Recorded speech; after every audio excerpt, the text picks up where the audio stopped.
Rec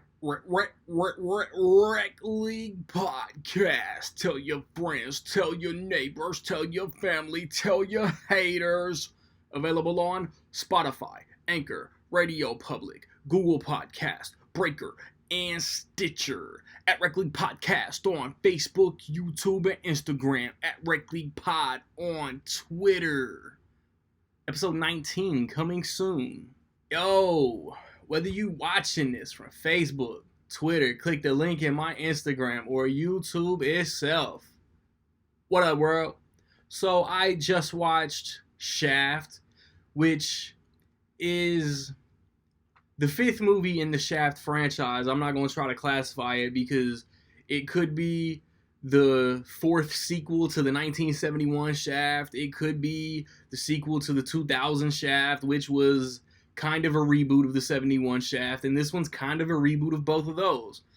It stars Samuel L. Jackson, Jesse T. Usher, Regina Hall, Alexandra Shipp, Richard Roundtree, Luna, Lauren Velez, Titus Welliver. It is directed by Tim Story, who directed the original Barbershop, the two Jessica Alba, Chris Evans Fantastic Four movies, the two Ride Along movies, the two Think Like a Man movies, and I feel like there's something else in there that he did that it just isn't coming to me right now.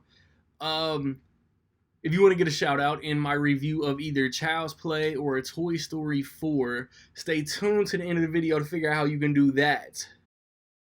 You got John Shaft Jr., he goes by JJ.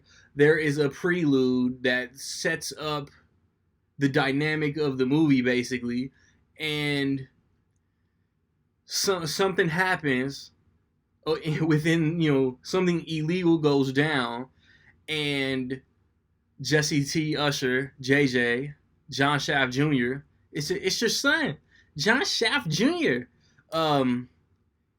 He needs Samuel L. Jackson's help to get him, to solve the crime. That's probably one of my best ever in 8 years of reviewing movies. It's probably one of my all-time best spoiler-free plot synopses. So yeah, like I said, it's a sequel to the 2000 Shaft. It's a sequel to Samuel L. Jackson Shaft, but it's also a reboot, and it's kind of like passing the torch, maybe giving the keys to Jesse T. Usher Shaft. But if this was to be successful enough to do another Shaft movie, they could all three, Roundtree, Jackson, Usher, could all three be in this movie again. And it starts off a little slow, you know what I'm saying? Laying the groundwork, letting us get to know Jesse T. Usher's character. This is honestly a conflict of generations. Samuel L. Jackson is old school, bites his tongue for nobody, and gets the job done no matter how many asses got to get whooped or shot or chicks got to get laid, whatever. Jesse T. Usher is one of these tech-savvy MIT, working for the man. Don't say that word. Oh my gosh, that's offensive. Sheltered kids who is offended by everything. You know what I'm saying? He reflects today's youth very well. Like I said, they're doing a little bit, laying the groundwork, letting you get to know new characters. Regina Hall plays his mom. But once Samuel L. Jackson gets brought into the story, it picks up. Every friend of Jesse T. Usher's, the acquaintance, whatever, that might run into Samuel L. Jackson's instantly offended because he speaks his mind. He's trying to school his son, trying to form this relationship, and the evolution of their dynamic is really what I liked most about the movie. I laughed a lot. It's because Samuel L. Jackson. My one thing about Samuel L. Jackson, I really noticed how much he looked like a pug in this movie. Samuel L. Jackson's starting to look a little old, man. I would say the villain was serviceable. There was, I guess you could say, a plot twist that I didn't expect. I wasn't shocked by it, but it was cool. It wasn't a jaw-dropping reveal, but it was fine. They retcon a little bit. There's things that are said or done in the 2000 movie that get referenced in this one. I thought that was cool because at first I was like, hold on, man, like that's a big like continuity error, and then they instantly with the next line of dialogue fix it. Um, like I like Tim's story. I hate to say it because there might be people out there that like hold the OG Shaft movies, Shaft's Big Score, Shaft in Africa, like up on a pedestal in high regard. Those are like they try to be like these serious like cop dramas basically, and I just feel like the John Singleton Shaft, R.I.P. to one of the goats, and this Tim Story Shaft, they have personality, man. Samuel L. Jackson injects his sense of humor, his personality, and you know that dialogue, that gritty R-rated, straightforward dialogue. So in closing, honestly, if you sensitive, if you young and you sensitive, and you, oh my gosh, I don't like this movie. They made fun of multiple demographics. That's so offensive. They're so insert demographic phobic.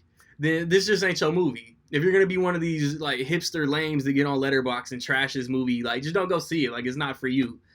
Like I enjoyed this series. Like I said, especially the two modern takes on Shaft. Cool shootouts. Like cool chemistry between the cast chemistry was really enjoyable. Like Alexandra Shipp, who was just in Dark Phoenix, is good with Jesse T. Usher. Jesse T. Usher is good with everybody in the movie. Samuel L. Jackson's good with everybody in the movie. Regina Hall, Roundtree, Usher, all of them.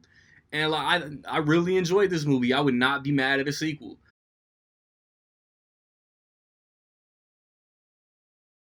So with all that being said, I will say that in my opinion, Shaft is almost dope.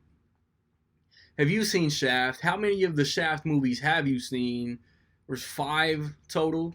How would you rank the series? I would probably go 2000, 2019, then original Big Score Africa. Or but then the last three can all be flipped around. Like I put on Letterboxd myself that the last three just all have like dope qualities about them that the other two are missing. So like, I think they're all like equally enjoyable in their own respect. If you want to get that shout out, how much will Men in Black make opening weekend? Be within $2 million, man. Higher or lower? Get your guesses in by noon Central Time Sunday. You get shouted next week. Um, I got a review for Men in Black International on the way, of course. Toy Story 4, Child's Play, hopefully next weekend. The weekend after that, I probably won't go to the movies, but Yesterday could possibly come to my theater. I'll see that. If it does, then Spider-Man Far From Home comes out July 2nd. Um, I've recently reviewed Secret Life of Pets 2, Dark Phoenix, Godzilla, Rocket Man, Ma, etc. Check those out, man. Rec League Podcast, episode 18. We're going to talk about the X-Men franchise, the NBA Finals, a big trade that just went down, man. Like, subscribe, comment. Find me where you find me, man. Don't know where to find me? Watch these credits. Peace.